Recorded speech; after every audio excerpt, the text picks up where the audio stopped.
बात है फरवरी 2022 की। उड़ीसा के एक छोटे से टाउन रायकिया के रहने वाले दो दोस्त अपने मोटरसाइकिल पे बैठकर वापस घर लौट रहे थे। अब इस दौरान ये लोग नौरंगपुर शहर पार करके उड़ीसा के ही दूसरे टाउन भवानीपट्टनम के पास पहुंचे और तभी नाइट पेट्रोलिंग करती हुई पुलिस की एक पीसीआर वैन इनके बाजू में चलने लगती है। अब पुलिस वालों ने इन्हें देखते ही मोटरसाइकिल रोड के साइड में खड़ी करने को बोला। इस समय लगभग 12:15 बज रहे थे और पुलिस द्वारा इस तरह से रोके जाने के कारण इनके अंदर थोड़ा डर बैठ गया। इन्होंने अपनी मोटरसाइकिल साइड में किया और तभी ये देखते हैं कि उस पीसीआर वैन से दो पुलिस वाले निकलकर इनकी तरफ आ रहे हैं। इनकी तरफ आते हुए दोनों पुलिस वाले इनसे पूछताछ करने लगे। इन्होंने बताया कि इनका घर रायकिया पड़ता है और ये इस समय उधर ही जा रहे हैं। तब इनमें से जो एक कांस्टेबल था वो पीसीआर वैन के अंदर बैठे अपने सीनियर ऑफिसर से पूछता है कि सर, ये लोग तो रायकिया की ओर जाएंगे, इनको जाने दिया जाए क्या? यहाँ रायकिया का नाम सुनते ही अंदर बैठे सभी पुलिस वाले इन दोनों की ओर चौंक के देखने लगे। इस समय नाइट पेट्रोलिंग पे तैनात ये सारे पुलिस वाले उन दोनों को रोकना चाहते थे और हालात कुछ ऐसे थे कि इन दोनों के लिए पुलिस वालों का बात मानना पॉसिबल ही नहीं था। और इसी चक्कर में ये लोग कुछ ऐसा फेस करने वाले थे जिसे सुनने के बाद रात में सफर करने वाले के अंदर एक ठंडी लहर जरूर दौड़ जाएगी। इसे शेयर करने वाले का नाम है चंद्रकांत साहू, जिनके इंस्टाग्राम डीएम का स्क्रीनशॉट आप देख सकते हैं। अब आगे की कहानी समझने से पहले मैं जो भी बता रहा हूँ उसकी डिटेल पे आप जरूर ध्यान दीजिएगा। ये स्टोरी है चंद्रकांत भाई और उनके दोस्त अमित की। ये दोनों उड़ीसा के कांधामाल डिस्ट्रिक्ट में एक छोटा सा टाउन पड़ता है रायकिया के ही रहने वाले हैं। बेसिकली चंद्रकांत का जो नेटिव टाउन है वो उड़ीसा के कटक डिस्ट्रिक्ट में पड़ता है और अपने पापा के जॉब के कारण ये लोग अपने रायकिया में रह रहे हैं। यहाँ पर जो इनके दोस्त हैं अमित, ये इनसे 2 साल छोटे हैं, लेकिन इन दोनों के बीच बहुत ही अच्छी बॉन्डिंग है। तो ये दोनों अपनी हर बात शेयर करते हैं एक दूसरे से और कहीं भी घूमने जाना होता है तो एक ही साथ जाते हैं। अब फरवरी 2022 का टाइम आता है। चंद्रकांत अपनी बीटेक की पढ़ाई खत्म करके अब ये गेट की तैयारी में लगे थे। यहाँ चंद्रकांत और अमित की एक लॉन्ग डिस्टेंस रिलेशनशिप भी था। तो जो चंद्रकांत की गर्लफ्रेंड थी वो उड़ीसा के राजखरियार टाउन में रहती थी और जो इनका दोस्त है अमित, इनकी गर्लफ्रेंड उड़ीसा के जयपुर टाउन में रहती है। पर यहाँ मसला ये था कि जो अमित की गर्लफ्रेंड है ना जयपुर टाउन में, वो जब अपना होम टाउन आती थी रायकिया, तो यहाँ पे ना ये दोनों मिल नहीं पाते थे क्योंकि छोटा सा टाउन है और दोनों की फैमिली एक दूसरे को जानती थी। तो ये लोग ना दूर से ही कभी घर के छत पे आ गई और आई कांटेक्ट हुआ तो ये ऐसे ही मिलना होता था। पर 23 फरवरी 2022 को अमित की गर्लफ्रेंड का बर्थडे था। इसने चंद्रकांत से बोला कि भाई उसका बर्थडे है और मुझे जाना है, तुम भी चलो, अपनी गर्लफ्रेंड से मिलते हुए आना। और उस समय चंद्रकांत ने बिना कुछ सोचे ही हाँ बोल दिया। लेकिन जब ये घर आया तब इसको ध्यान आया कि यार हम दोनों की जो गर्लफ्रेंड जहाँ जहाँ रहती है जयपुर और राजखरियार टाउन, वो दोनों दूसरे डायरेक्शंस में है। अगर हम दोनों को ही अपनी अपनी गर्लफ्रेंड से मिलना है तो हमें बहुत ज़्यादा डिस्टेंस कवर करना पड़ेगा एक दिन में। और यहाँ प्यार का बुखार तो बहुत ज़बरदस्त चढ़ा हुआ था दोनों पे।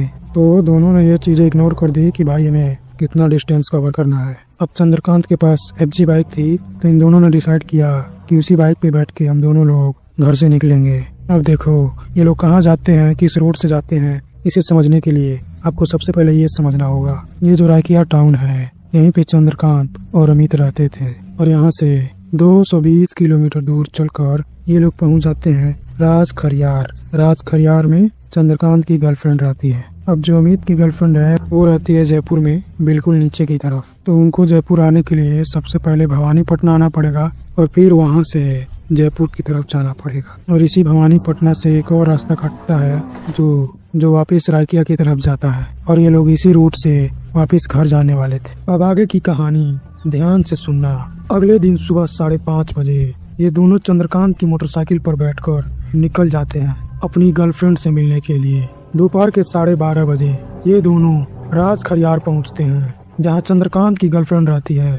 चंद्रकांत वहां पर उससे मिलता है और कोई 1.5-2 घंटे बाद ये दोनों राजखरियार से वापस जयपुर की तरफ मुड़ जाते हैं। जयपुर में रहती थी अमित की गर्लफ्रेंड, पर जयपुर पहुंचने से पहले एक भवानीपुर टाउन आता है। यह बेसिकली एक छोटा सा जंक्शन है जहां पे रुक कर के इन लोगों ने खाना खाया। भवानीपट्टनम से जयपुर की दूरी कोई 108 किलोमीटर थी और वहाँ खाना खाने के बाद जब ये लोग निकलते जयपुर की तरफ ना, तब चंद्रकांत बताते हैं कि जो पूरा रास्ता था ना, वो घाटी के बीच से क्रॉस होता था। रास्ते में इनको जंगल भी मिला था, पर दिन के टाइम तो जंगल सुंदर दिखाई देते थे। तो ये लोग जंगल के नज़ारे को एंजॉय करते हुए धीरे धीरे राइड करके जयपुर पहुंचते हैं और यहीं से सारा खेला शुरू होता है। जयपुर पहुंचते पहुंचते इन दोनों के शाम के 6 बज चुके थे।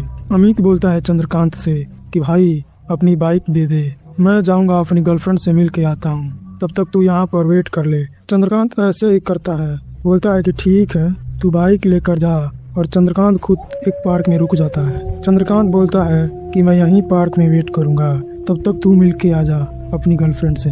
अमित के जाने के बाद चंद्रकांत वही पार्क में टहलने लगा और ऐसे टहलते टहलते 1 घंटे बीत जाते हैं। चंद्रकांत फोन करता है अमित को कि भाई कहाँ है, आ यार। तब अमित बोलता है कि भाई हम दोनों तो मॉल में आए हुए हैं, थोड़ी देर में आते हैं। चंद्रकांत कॉल कट करके वहीं पार्क में वेट करने लगता है और कुछ 40-45 मिनट बीतने के बाद इसने दोबारा कॉल किया।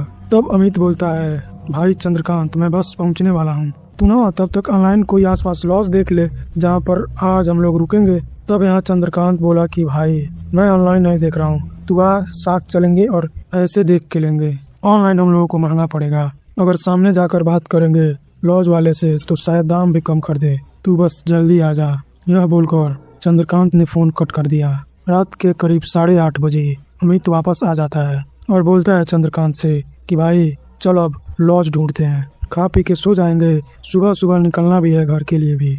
अमित पीछे बैठता है इसके बाइक पर और दोनों लॉज ढूंढने के लिए निकल जाते हैं। 2-2.5 मिनट के बाद इनको रोड के साइड पर एक लॉज दिखाई देता है, तो ये दोनों बाइक से उतरते हैं और जाते हैं उस लॉज के पास। और जैसे ये लॉज के पास पहुंचे ना, अमित का फोन बजता है। यहाँ पे अमित के ऑफिस से कॉल आया था। अमित प्राइवेट सेक्टर के एक अकाउंट डिपार्टमेंट में काम करता था और जिसने इसको ऑफिस से कॉल किया था वो इसका सीनियर था। उसने बोला कि भाई तूने जो रिपोर्ट जमा किया है उसमें ये फॉल्ट है, तुमको इसको आगे फिक्स करना पड़ेगा, वो भी कल सुबह 9 बजे से पहले। अब यह बात सुनकर अमित एकदम से परेशान हो गया कि सुबह 9 बजे से पहले मैं कैसे जाके उसको फिक्स करूंगा। अब इसके पास कोई भी ऑप्शन नहीं था, इसे जल्दी जल्दी घर जाके वो सारे काम निपटाने थे। सुबह 9 बजे ऑफिस में इसकी सबमिशन भी थी। तब यहाँ अमित ने चंद्रकांत से बोला कि भाई ऑफिस से कॉल आ रहा, ऐसे ऐसे हो गया है, मुझे कुछ गलती हो गई है और ये लोग मुझे बोल रहे हैं कि आके इसको फिक्स करो। चंद्रकांत बोला कि भाई अभी इस टाइम कैसे जाएंगे यार, मैं आज तक रात में उस रोड से कभी क्रॉस नहीं किया, तुम बोल दो ऑफिस वालों को कि मेरा आज तबीयत ठीक नहीं है, हम नहीं आ पाएंगे। तब यहाँ अमित एकदम टेंशन आवाज में बोलता है कि भाई तुम समझ नहीं रहे हो, वो लोग ना मेरे को निकाल देंगे जॉब से, प्लीज चल लेना भाई। अब ना चाहते हुए भी चंद्रकांत को उसकी बात माननी पड़ी और यही बात मानना इनके लिए आगे चल के बहुत भारी पड़ने वाली थी। यहाँ पर इन दोनों को भूख भी लग रही थी बहुत ज्यादा। तो अमित बोलता है कि भाई अभी यहाँ रहने दे, अभी चल के रास्ते में कुछ खा लेंगे। अब ये दोनों रात के 9 बजे जयपुर से निकलते हैं। अब ये लोग जयपुर टाउन से बाहर निकल के कोई 10 किलोमीटर आगे जाते हैं तो इनके रोड के साइड पर एक ढाबा दिखाई देता है। चंद्रकांत बोलता है कि भाई यहीं पे रुक खाना खा लेते हैं, आगे तो वैसे भी जंगल वाला एरिया है, पता नहीं कुछ मिलेगा कि नहीं। अब ये दोनों उस ढाबे के पास अपनी मोटरसाइकिल खड़ी करके खाने के लिए जाते हैं। अब इस टाइम पर उस ढाबे में कोई बहुत ज्यादा भीड़ नहीं थी। जब अमित ढाबे के वॉश बेसिन के पास गया हाथ धोने, तो उसने देखा कि उधर पास में एक आदमी आकर खड़ा हो गया। वो भी आकर अपना हाथ धोता है और हाथ धोने के बाद वो अमित के पीछे पीछे आया और जहाँ चंद्रकांत बैठा था जिस टेबल पे, उसी टेबल के बाजू में आकर बैठ जाता है। अमित और चंद्रकांत ऐसे आमने सामने बैठे थे और वो आदमी 2 चेयर छोड़ के चौथे चेयर पर बैठा था। तो इन्होंने बोला कि हमें ये खाना है और इतनी देर में वेटर बोलता है उस आदमी से कि ड्राइवर साहब आप क्या लेंगे। तभी इनको पता चलता है कि वो एक ट्रक ड्राइवर था जो वहाँ पे बैठा हुआ है। इन लोगों ने थोड़ा बहुत बात किया उससे। तब उस ड्राइवर ने पूछा कि अभी तुम सब इस समय कहाँ जा रहे हो, खोरापुट की तरफ जाना है क्या। अब खोरापुट एक दूसरा टाउन है, दूसरे रूट पे पड़ता है। तब यहाँ चंद्रकांत बोलता है कि नहीं, हम लोग रायकिया जा रहे हैं। अब जैसे ही ड्राइवर ने रायकिया का नाम सुना, ये उठ के ढाबे के बाहर पार्किंग एरिया में झांकने लगा। बोला कि इधर तो कोई गाड़ी वाड़ी पार्क नहीं है, कैसे जा रहे हो तुम लोग। इस समय तो एक बस भी नहीं जाती, बस दोपहर में जाती है 1 बजे और वो भी कभी रुकती नहीं। तब अमित बोलता है कि नहीं, हम मोटरसाइकिल से जा रहे हैं। अब उनकी बात सुन के जो ड्राइवर था उसने सिर्फ एक लाइन बोली कि बेटा एक काम करो, आज रात ना ढाबे में ही रुक जाओ, सुबह 6 बजेगा उसके बाद निकल जाना तुम लोग। तब चंद्रकांत पूछता है कि क्या हुआ, आप मतलब मना क्यों कर रहे हैं जाने के लिए, हमें जरूरी है जाना। तब ड्राइवर ने बोला कि देखो बात मान लेनी चाहिए, हम लोग भी उस रूट को अवॉइड करते हैं। इन लोगों ने उस ड्राइवर से पूछा कि बात क्या है, बताइए तो सही, आप ऐसे मना क्यों कर रहे हैं। अब ड्राइवर ने कुछ नहीं बोला कि देखो मतलब हमारी सलाह है, ड्राइवर मैं हूँ, इस रूट पे आते जाते रहता हूँ, तो कुछ है जिसकी वजह से मैं मना कर रहा हूँ। तब अमित बोला कि नहीं, हमारे ऑफिस का काम है बहुत जरूरी और हम दोनों राइडर हैं तो हम लोग चला लेंगे, कोई दिक्कत नहीं है। ड्राइवर ने उसके बाद इनसे एक शब्द नहीं बोला, उसने चुपचाप अपना खाना खाया और जाके ट्रक में बैठ गया। अब ये दोनों भी खाना खा के उस जगह से आगे बढ़ते हैं। अब जब आप इनकी वापसी का रूट देखेंगे तो आपको पता चलेगा कि पहले जयपुर से थोड़ा आगे जाके नौरंगपुर आता है और फिर नौरंगपुर से भवानीपटना। अब भवानीपटना से नारला होते हुए इनको रायकिया टाउन पहुंचना था। तो जब ये लोग भवानीपटना के आसपास पहुंचे तब इन्होंने देखा कि एक पुलिस की पीसीआर वैन जो कि नाइट में ट्रोलिंग कर रही थी वो इनके पास से गुजरने लगी। उसमें एक पुलिस वाले ने इनको हाथ दिया और बोला कि भाई अपनी मोटरसाइकिल साइड में करो। इन्होंने मोटरसाइकिल साइड में लगाई और फिर उस गाड़ी से, उस पीसीआर वैन से 2 पुलिस वाले निकल के इनकी ओर आते हैं। जैसे मैंने स्टार्टिंग में बताया था, उन लोगों ने आते आते तेज आवाज में पूछ रहे थे कि कहाँ जा रहे हो, और जब इन लोगों ने बताया कि हमें रायकिया जाना है तब इन दोनों कांस्टेबल ने अपने हेड सर को बोला कि सर ये तो रायकिया जाने वाले हैं। अब रायकिया का नाम सुनते ही जो सीनियर इंस्पेक्टर था वो अपनी सीट से उतर के नीचे आता है। वो हेड इंस्पेक्टर इनके पास आकर बोलता है कि मतलब इतना जरूरी क्या है जाना, इतनी दूर तुम लोग कैसे जाओगे, बाइक से, और वो जंगल रूट पड़ता है। तब इन लोगों ने बताया कि सर इसके ऑफिस में कुछ अर्जेंट आ गया है, हमें जाना ही पड़ेगा। तब यहाँ पर जो कांस्टेबल थे उससे वो सीनियर इंस्पेक्टर बोलता है कि एक काम करो, इन दोनों की फोटो लो, इनका जो आधार कार्ड है उसकी फोटो लो और इनकी बाइक की भी फोटो लेकर तब इनको जाने देना। वो कांस्टेबल ठीक है ऐसा ही करता है। इनके बाइक की, इनके नंबर प्लेट की, इनकी फोटो, इनके हर एक सामान, हर एक चीज की फोटो लेने के बाद इनको बोलता है कि देखो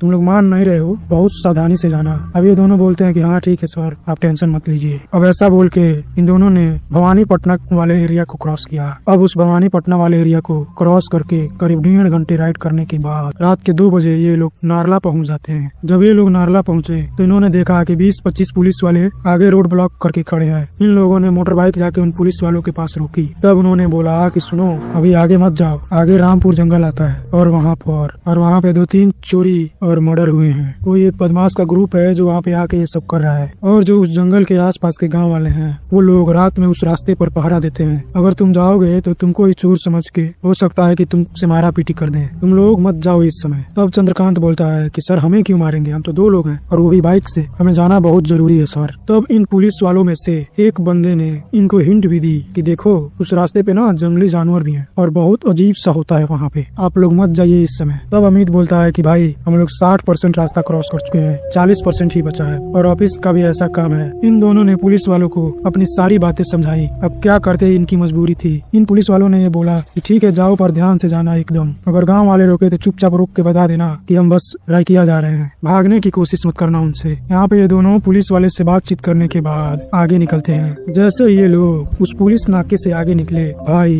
तेज बारिश शुरू हो जाती है। ठंड का मौसम भी था तो चंद्रकांत बाइक चला रहा था और उसे ठंड भी लग रही थी बहुत ज्यादा। तो अमित लड़का था ये चंद्रकांत को ना पीछे से पकड़ के बैठा हुआ है। अब इस बारिश में 6 किलोमीटर राइड करने के बाद अमित बोलता है पीछे से, भाई रुको ना मुझे टॉयलेट जाना है। चंद्रकांत बोलता है ठीक है अभी साइड में रोक रहा हूँ, तू जल्दी आ, इतना बारिश हो रहा है कि मुझे चलाने में दिक्कत हो रहा है बहुत ज्यादा। अमित जाता है, थोड़ी देर टॉयलेट करता है वो और वापिस आकर बाइक पे बैठ जाता है। चंद्रकांत पूछता है कि कर लिया ना अच्छे से। तभी अमित पीछे से बोलता है हाँ कर लिया। चंद्रकांत मोटरसाइकिल स्टार्ट करके धीरे धीरे आगे बढ़ने लगता है। अब इतनी तेज बारिश में आगे की विजिबिलिटी कम हो गई थी और चंद्रकांत को मोटरसाइकिल चलाने में मुश्किल आ रही थी। ये बोलता है अमित से, भाई मेरे से मोटरसाइकिल नहीं चल रहा, आगे चल के कोई झोपड़ी उपड़ी होगी या तो उसके नीचे थोड़ी देर रुक जाएंगे। यहाँ पे अमित ने फिर से बोला हाँ ठीक है। उस जगह से 1 किलोमीटर आगे चलने के बाद चंद्रकांत को अपने लेफ्ट हैंड साइड में एक शेल्टर दिखाई देता है। वो होता है ना जिसके नीचे गाय को बांधते हैं। ये मोटरसाइकिल साइड में ले जाके रोक देता है और दोनों उतर के शेल्टर के नीचे खड़े हो जाते हैं। अब उस टाइम पे बहुत ज्यादा अंधेरा हुआ था तो चंद्रकांत ने अपनी मोटरसाइकिल की हैजर्ड लाइट ऑन कर दी कि ऐसा ना हो जाए कि हमें कोई चोर समझ के पकड़ ले। अब इस समय पर चंद्रकांत इधर उधर ध्यान नहीं दे रहा था, उसकी ध्यान सिर्फ बाइक पर थी और बारिश पर थी कि जल्दी से बारिश खत्म हो जाए।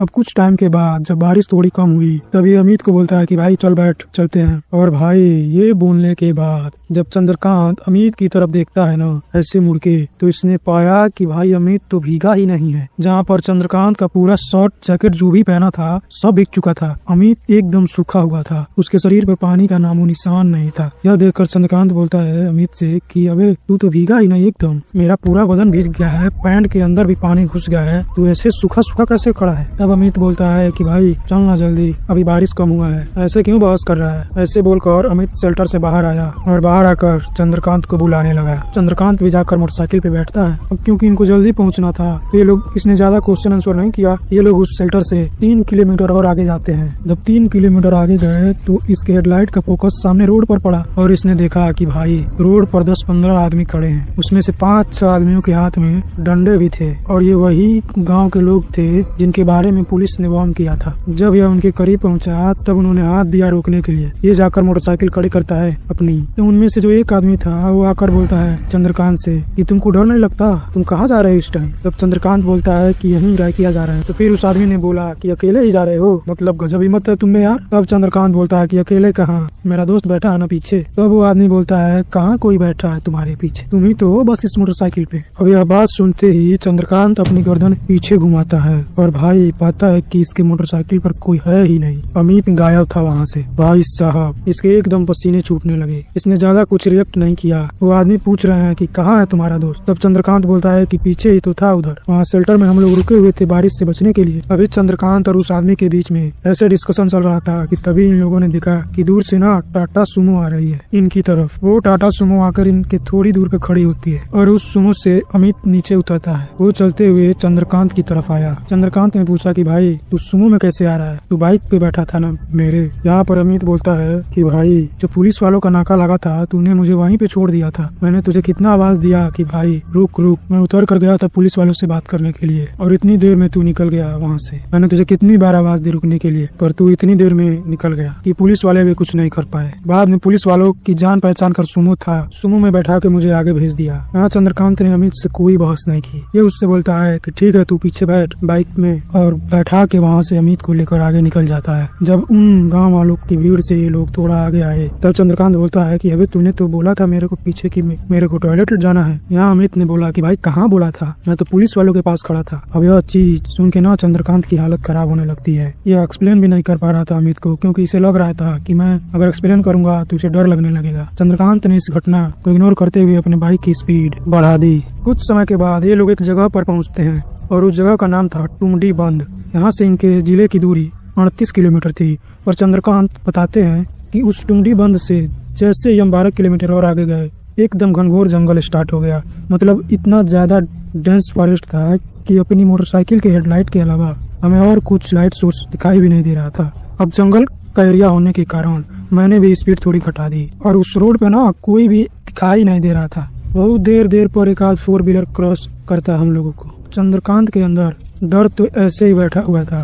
उस जंगल में कुछ देर चलने के बाद एक टर्न आता है और उस टर्न से कोई 100 मीटर के बाद इसकी मोटरसाइकिल बंद हो जाती है। चंद्रकांत बोलता है अमित से कि भाई लग रहा है बैटरी में कुछ दिक्कत आ गया है, एक काम कर तू ना थोड़ा धक्का दे, मैं इसे चालू करने की कोशिश करता हूँ। इन लोगों ने बहुत कोशिश की, इन पर इनकी मोटरसाइकिल स्टार्ट नहीं हुई। तब चंद्रकांत ने बोला कि भाई अब ना यह घाटी का अपहिल है और थोड़ी दूरी अपहिल है, मतलब ऊपर की तरफ चढ़ाई है, उसके बाद ढलान आ जाएगी, फिर ले जाने में दिक्कत नहीं होगी। तू ना मोटरसाइकिल को हाथ लगा के पीछे से धक्का दे और मैं भी खींच रहा हूँ, बस उस ढलान तक हम लोग कैसे भी पहुँच जाएं। यहाँ चंद्रकांत ने बाइक का हैंडल पकड़ी और अमित पीछे से धक्का देने लगा। और चंद्रकांत यहाँ नोटिस करते हैं कि अमित ना कुछ ज्यादा ही जोर से पावर लगा रहा है। इसने बोला अमित को कि भाई क्या हो गया, तू इतनी तेज धक्का क्यों दे रहा है। मतलब वो पूरी चढ़ाई थी और चंद्रकांत बताते हैं कि इनकी मोटरसाइकिल का वेट बहुत कम हो गया था। तब अमित पीछे से बोलता है कि भाई मैं कहाँ जोर लगा रहा हूँ, मैं तो नॉर्मली पुश कर रहा हूँ। भाई चंद्रकांत को लगा कि यार ये अमित ही है ना, इसके अंदर थोड़ा सा डर और बैठने लगा।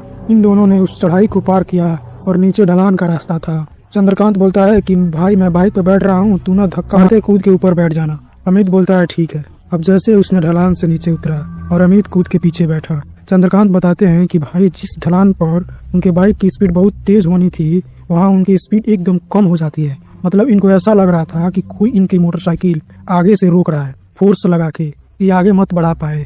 अब इससे पहले कि चंद्रकांत कुछ फिगर आउट कर पाता, इसकी मोटरसाइकिल की स्पीड ऑलरेडी बहुत कम हो चुकी थी और तभी अमित चंद्रकांत के कान के पास आकर बोलता है कि भाई मुझे लग रहा है ना पीछे से कोई आ रहा है। अब यह बात सुनकर चंद्रकांत ने जब साइड मिरर में देखा तो इसने पाया कोई व्हाइट कपड़ा पहने हुए इंसान है और अपने साथ में ना वह कुछ घसीटते हुए रोड पर आ रहा था इनकी तरफ। अब बहुत क्लियर तो नहीं देखा, हल्की धुंध पड़ रही थी। चंद्रकांत बहुत ध्यान से देखने की कोशिश कर रहा था और उस इंसान का चेहरा दिखाई नहीं दे रहा था। इस पॉइंट पे चंद्रकांत ने अपनी बाइक को बिल्कुल रोड के किनारे पर खड़ी कर रखी थी, जहां एक्सपेक्ट कर रहा था कि भाई बहुत तेजी में हम निकल जाएंगे। वहां पर इसे ऐसा रेजिस्टेंस मिल रहा था कि आगे ही नहीं बढ़ पा रहा था अपनी बाइक से। तो ये दोनों चुपचाप रोड के साइड पर बाइक खड़ी करके उस पर बैठे हुए थे और भाई इन्होंने देखा कि वो व्हाइट कपड़ा पहना हुआ इंसान था, वो रोड के बीच से होते हुए जंगल की ओर जा रहा है। घूम के उसने इनकी ओर देखा